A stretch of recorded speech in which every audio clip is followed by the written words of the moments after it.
বন্ধুরা আজ বানাবো আমি পেঁয়াজ কলি দিয়ে গ্লাস কাপ মাছের ঝাল। বন্ধুরা প্রথমে কড়াইতে তেল দিয়ে দেবো। বন্ধুরা তেলটা গরম হয়ে গেছে, এবার মাছটা ছেড়ে দেবো।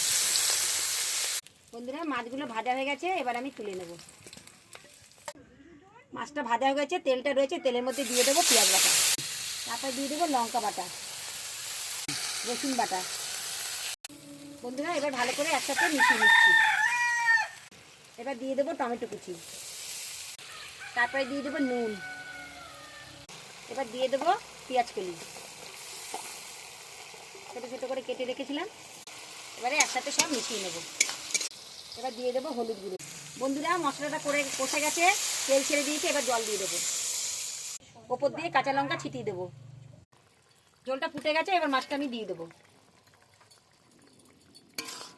ওপর দিয়ে দেবো ধনেপাতা কুচি। আমাদের মাছের ঝোলের ঝাল তৈরি।